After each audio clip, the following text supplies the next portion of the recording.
नमस्कार, मैं हूं आपके साथ गौरव राजेंद्र। बुलेटिन की शुरुआत करते हैं। हरियाणा के सीएम नायब सिंह सैनी ने गुरुग्राम में ग्लोबल सिटी की साइट का दौरा किया और इस दौरान उन्होंने कहा कि 1 लाख करोड़ रुपए से अधिक निवेश के साथ यह परियोजना लगभग 16 लाख लोगों के जीवन को प्रभावित करेगी। बता दें कि परियोजनाओं को विकसित होने पर करीब 5 लाख रोजगार के नए अवसरों का सृजन होगा और इस सिटी में पानी की आपूर्ति सुनिश्चित करने के लिए 18 एकड़ में 350 मिलियन लीटर क्षमता का मास बैलेंसिंग रिजर्वियर किया जाएगा। ग्लोबल सिटी में 10.7 किलो जो है यूटिलिटी के साथ में वाटर पाइपलाइन और इलेक्ट्रिक केबल, अग्निशमन सेवाएं, lighting system, ventilation system, fire detection और अर्थिंग सिस्टम आदि का प्रावधान होगा। इस परियोजना में लगभग जब ये पूरा तैयार होगा तो 1 लाख करोड़ से अधिक की निवेश की क्षमता इसकी रहेगी, जो लगभग यहां पर 16 लाख लोगों के जीवन को ये प्रभावित करेगा। इस परियोजना के लागू होने से लगभग 5 लाख लोगों के लिए रोजगार के नए अवसर भी इसके माध्यम से खड़े होंगे। और जैसा मैंने अभी कहा है कि यूटिलिटी टनल होगी जिसमें वाटर पाइपलाइन, इलेक्ट्रिक केबल और अग्निशमन की सेवाएं, लाइटिंग सिस्टम, वेंटिलेशन सिस्टम और फायर डिटेक्शन, आर्थिक सिस्टम, ये प्रावधान इसके अंदर होगा। और ये लगभग 10.5 किलोमीटर के अंदर इसका जो ये टनल की यूटिलिटी टनल होगी, जिसके अंदर ये सारी सुविधाएं रहेंगी, वो इसके अंदर होगी।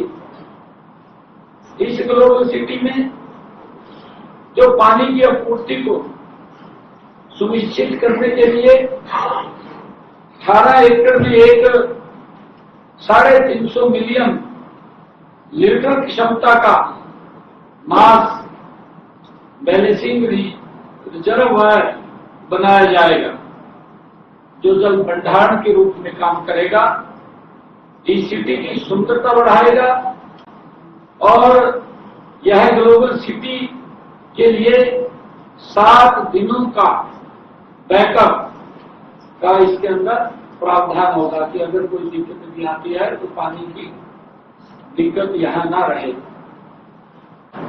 इस ग्लोबल सिटी की एक और विशेषता यह रहेगी कि इसकी कनेक्टिविटी दिल्ली के अंतर्राष्ट्रीय हवाई अड्डे से केवल 30 मिनट की यहां से रहेगी और रेलवे स्टेशन ICD से मात्र 20 मिनट की रहेगी। हेलीपोर्ट और मल्टी मॉडल ट्रांजिट से ये मात्र 10 मिनट की दूरी रहेगी। सड़क से इनकी कनेक्टिविटी NPR, SPR और CPR और NH48 से कनेक्टिविटी इसकी रहेगी। पर्यावरण को भी इस ग्लोबल सिटी में पर्यावरण का भी विशेष ध्यान रखते हुए लगभग 125 एकड़ पर ये ग्रीन जोन ये बनेगा। इसमें जो पौधे लगेंगे, जिसकी मैंने बात की है कि टेम्परेचर को मेंटेन रखेगा इसकी सुंदरता के लिए, और चाहे इसमें सड़कों की बात हो, चाहे बिल्डिंग प्लान्स की बात हो, इसकी सुंदरता भी जो अंतर्राष्ट्रीय मानक है, मानकों के अनुरूप ये सिटी बनेगी। और उसी को लेकर के आज हमारे बेस्ट ग्रुप के लोग थे, इसमें लौटा ग्रुप आया था, DLF यहां पर मौजूद था और हीरो रियल्टी यहां मौजूद था, L&T रियल्टी यहां मौजूद था और अडानी रियल्टी यहां मौजूद था और प्रेस्टीज ग्रुप और Eldeco, Signature, PNG, Unity group, JLL और CBRE, ASF, Embassy group, DRA, ये सभी बहुत जो प्रमुख हमारे मेंबरान थे इस ग्लोबल सिटी में, सभी पार्टिसिपेशन के लिए और यहाँ उन्होंने आकर के उसमें सुझाव भी उन्होंने दिए हैं, उनको सुझाव भी हमने दिए हैं कि जो और इसमें क्या अच्छा कर सकते हैं।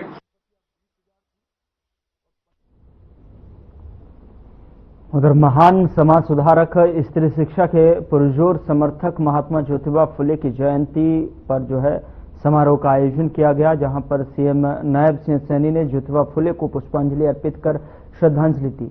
तो वहीं इस दौरान सीएम सैनी के साथ हरियाणा के प्रदेश अध्यक्ष मोहनलाल बड़ौली भी मौजूद रहे।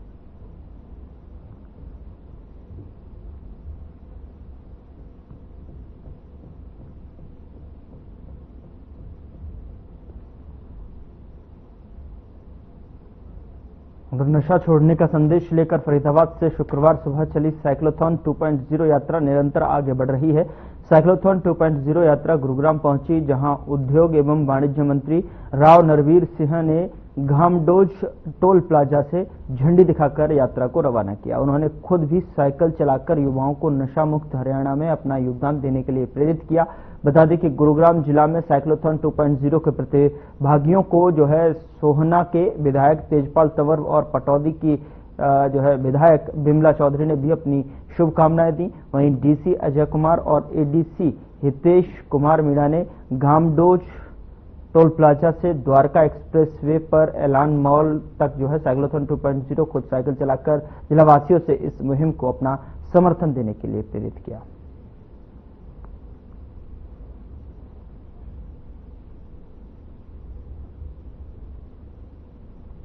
युवाओं को योगदान देने के लिए प्रेरित यहां पर किया गया है और नशे की खिलाफ ये यात्रा। उधर कुरुक्षेत्र प्रधानमंत्री की रैली को सफल बनाने में कुरुक्षेत्र जिला के उपमंडल शाहबाद का हर एक गांव निभाएगा भागीदारी। 14 अप्रैल को यमुनानगर में होने वाली प्रधानमंत्री की रैली को लेकर सुभाष कलसाना के नेतृत्व में शाहबाद में ये बैठक हुई, जिसको देखते हुए मोदी हरियाणा के यमुनानगर में एक रैली करने जा रहे हैं। इसी रैली में दौरान प्रधानमंत्री हरियाणा को 2 बड़ी सौगात देने जा रहे हैं, जहां पर भाजपा कार्यकर्ता ने अपनी कमर कस ली है, जिसके चलते आज कुरुक्षेत्र जिला के उपमंडल शाहबाद में भाजपा नेता सुभाष कलसाना के नेतृत्व में 40 से अधिक गांवों के सरपंचों की मीटिंग हुई। इस मीटिंग में सभी सरपंचों ने बढ़ चढ़कर अपनी भागीदारी निभाने की बात कही।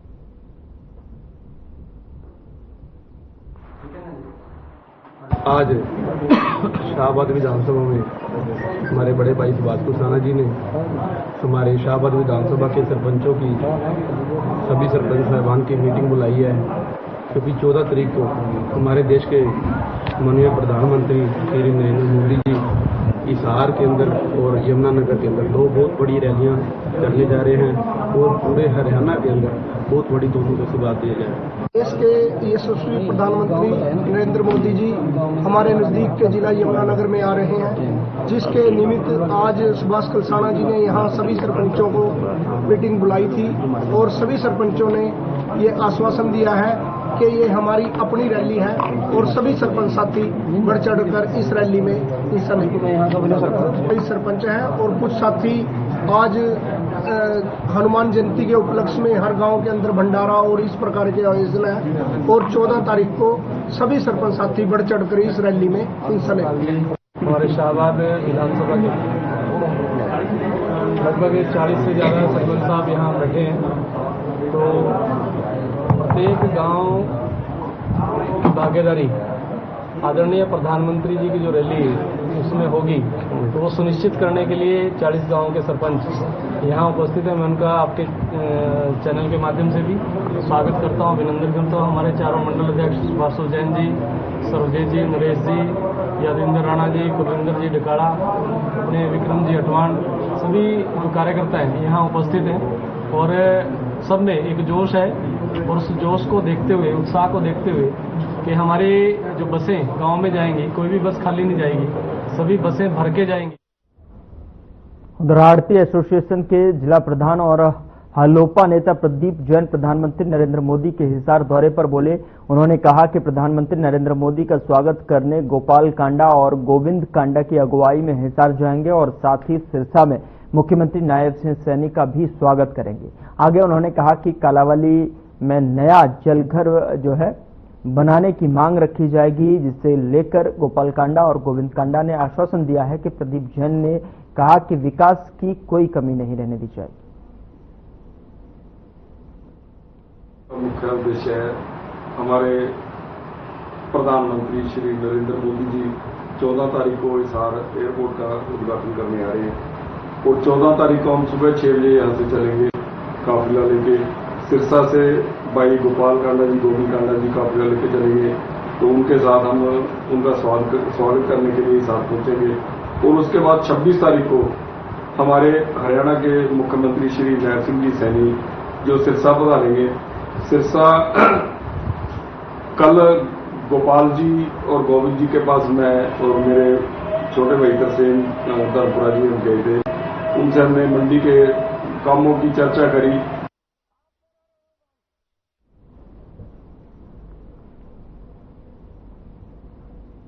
उधर सीएम सैनी का आदेश रंग लाते हुए दिखाई देने लगा है और सीएम सैनी द्वारा नशा करने वालों और नशा बेचने वालों के खिलाफ सख्ती से निपटने और नशे को जड़ से खत्म करने के आदेश जारी करने के बाद नशे के सौदागरों को दबोचा जा रहा है।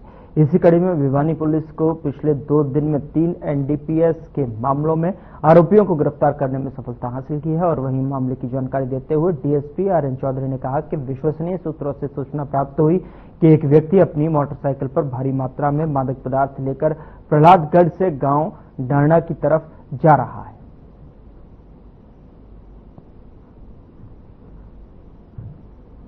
कल शाम को जो हमारी सीआईए 1 की टीम है उसमें एएसआई प्रदीप द्वारा कल ये रिकवरी रेड की गई है, जिसमें 7.5 किलो 500 ग्राम गांजा मिला है। इसमें एक व्यक्ति है मनोज उर्फ मोनू जो प्रहलादगढ़ का रहने वाला है। यह प्रहलादगढ़ से ढाना नरसान की तरफ जा रहा था, जहां पे ढाना रोड के ऊपर इसको हमारी सीआईए टीम ने इंटरसेप्ट किया और जब इसको ड्यूटी मजिस्ट्रेट के समक्ष इनकी चेकिंग की गई तो इनके जो बाइक में कट्टा था उसमें से 7.5 किलो 500 ग्राम गांजा हमें मिला है।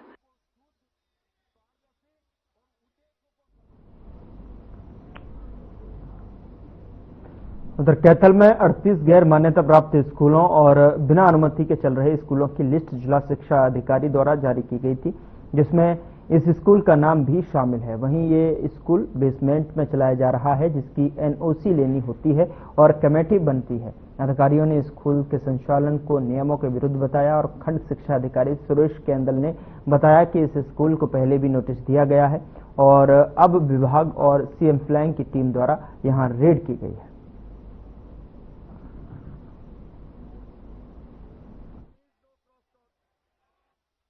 Pawan Kumar DSP CM flying Jind और कैथल। सर आज क्या कार्रवाई की गई है, कहाँ कर रहे हैं? आज हमारे पास जो कैथल में हमने 2 रेड किए हैं, एक पे नकली दूध के बारे में तिलक चिकागेरी में और एक स्कूल के हमारे पास इन्फॉर्मेशन दी हुई मान्यता के बारे में इलीगल चल रहा है। इसके डॉक्यूमेंट्स वेरीफाई कर रहे हैं।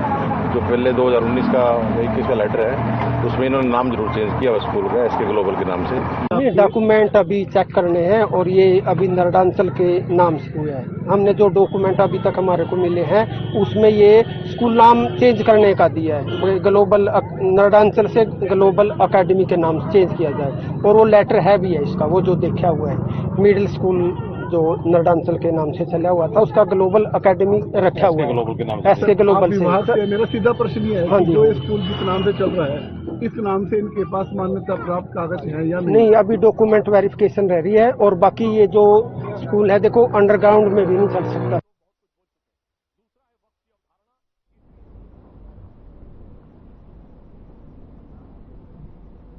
उधर कैथल के गांव तितरम और प्योदा के बीच में बिजली के शॉर्ट सर्किट के कारण गेहूं की फसल में आग लग गई। यह शॉर्ट सर्किट जिले में आए अंधड़ के कारण हुआ है। बता दें कि फसल में एकदम से आग की लपटें उठ गईं। जैसे ही आग ग्रामीणों को दिखाई दी तो वे तुरंत अपने ट्रैक्टर और अन्य संसाधन लेकर आग को बुझाने के लिए खेतों में पहुंच गए।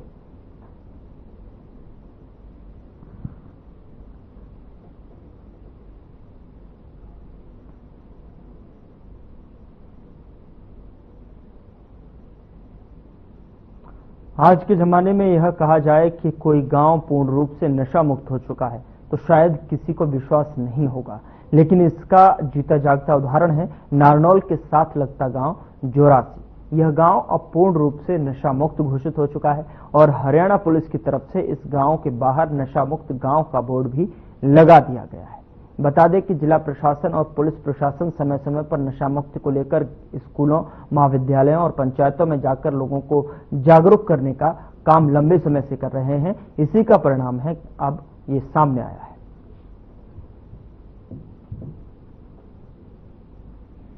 अच्छा, बोल देंगे वो सब। आज मैं आप लोगों से एक कुछ बातें शेयर करना चाहती हूँ। जो हमारी सरकार है, पीएम मोदी का जो कदम है, हमारे देश को नशा मुक्त देश बनाने का जो अभियान है, उस अभियान के रूप में जो प्रशासन ने हमारे जोरासी गांव को नशा मुक्त पूर्ण रूप से घोषित किया है, वो एक सराहनीय कदम है। मैं उसका स्वागत करती हूँ। दूसरा एक चीज और कहना चाहूंगी, जो ये नशा मुक्ति अभियान है, इसमें हम सबको बढ़ चढ़कर हिस्सा लेना चाहिए। सरकार ने हमारे गांव को नशा मुक्त किया है।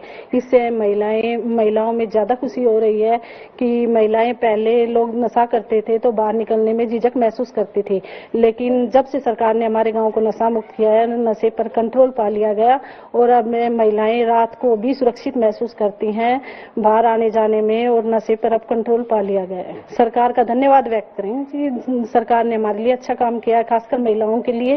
महिलाएं इससे परेशान थी नशा करने वालों से। हमारे इस सरकार में और इस पंचायत में नशा मुक्ति का बहुत उसका स्वरूप देखने को मिला है। सरकार ने बहुत मेहनत की हमारे गांव को नशा मुक्त बनाने के लिए। पहले तो बहुत गलियों में आवारा घूमते थे, नशा पी के, नशा करके, मतलब सभी ऐसे हुड़दंगबाजी होती थी, लड़ाई वगैरह करते थे, लेकिन अब तो बहुत ज्यादा कंट्रोल है। हमारे गांव में प्रशासन ने भी, सरकार ने भी और हमारी पंचायत ने भी बहुत महत्वपूर्ण रोल निभाया है इसमें हमारे गांव को नशा मुक्त करने के लिए। लेकिन फिर भी 100 में 1-2 तो मिल ही जाता है, वो अपने घर पे ही करके आ जाता है, वैसे कोई बात नहीं है।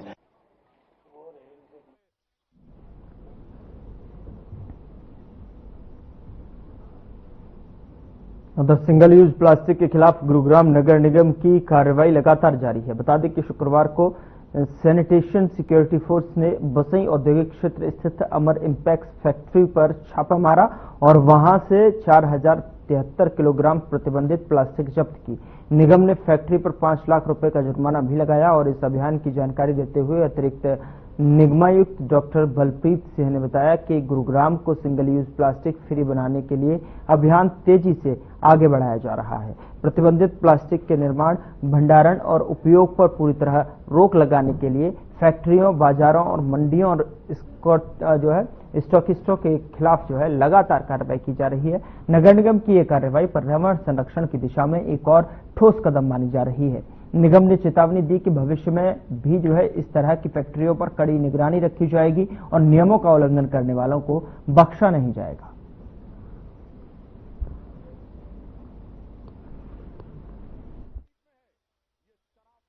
आज हम खानसा के पास, गांव है जो खानसा के पास आए हुए हैं और यहाँ पे हमें शिकायत मिल रही थी कि ये लोग छोटे पैकेट्स जो हैं ये बना के आगे सप्लाई करते हैं और लगातार हमने इस पे रेकी की तो हमें अभी लगभग 50 किलो के आसपास यहाँ पे एक पॉलिथीन मिली है, जिसको हम सीज कर रहे हैं, प्लस इसका जुर्माना करेंगे।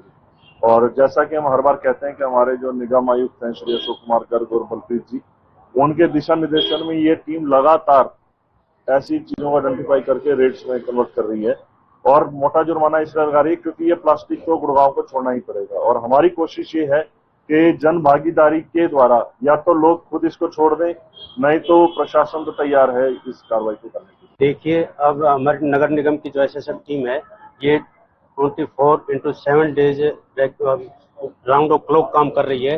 कहीं भी मैन्युफैक्चरिंग हो रही हो या स्टॉकिस्ट हो, तो हम उन सबको पकड़ रहे हैं। लेकिन यहाँ क्या है, कुछ एक जो मैन्युफैक्चरिंग ऐसी है जो हमें पता नहीं लग रहा। वहाँ के लोग मैन्युफैक्चरिंग करके बाजार में और स्टॉकिस्ट के पास जाते हैं, तो हम मैन्युफैक्चर के साथ स्टॉकिस्ट को पकड़ रहे हैं ताकि स्टॉकिस्ट मार्केट में छोटे दुकानदारों को ये चीजें ना पहुंचा सके। और हमारा भरसक प्रयत्न, नगर निगम का भरसक प्रयत्न है, अब हम हर कीमत पर मैन्युफैक्चर और स्टॉकिस्ट दोनों को धड़ल्ले से हम रैकिंग करके और उनको पकड़ेंगे और ये जनता तक ये पॉलिथीन हम नहीं पहुंचने देंगे।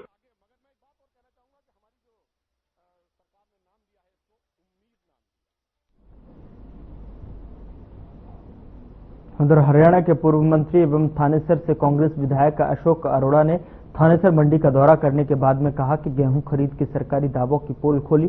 थानेसर की मंडी में आज तक नहीं हुआ लिफ्टिंग का ठेका, न ही पहुंचा बारदाना। बिगड़ती कानून व्यवस्था और पंजाब में बढ़ रही आतंकवादी घटनाओं पर भी चिंता जताई। पूर्व मंत्री अरोड़ा ने अभय चौटाला को मेरी चिंता करने की बजाय अपनी पार्टी की चिंता करनी चाहिए।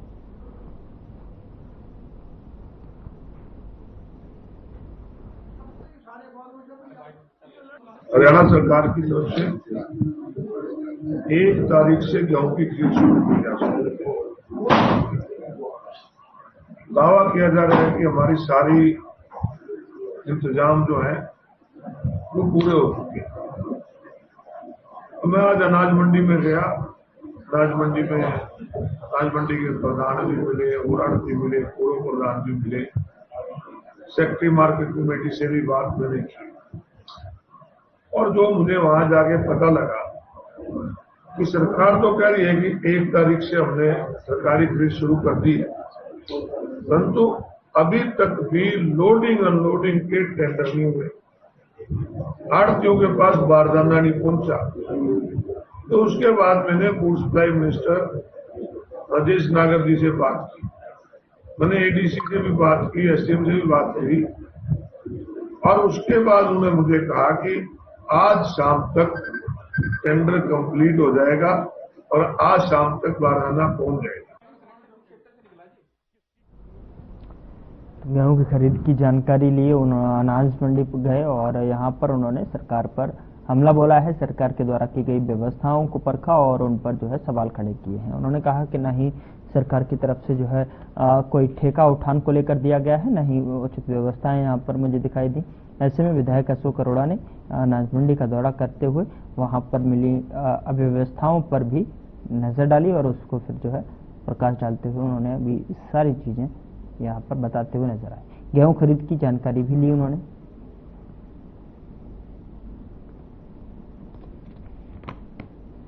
तो एमएलए ने थानेसर मंडी का दौरा किया। फिलहाल बुलेटिन में इतना ही। नमस्कार।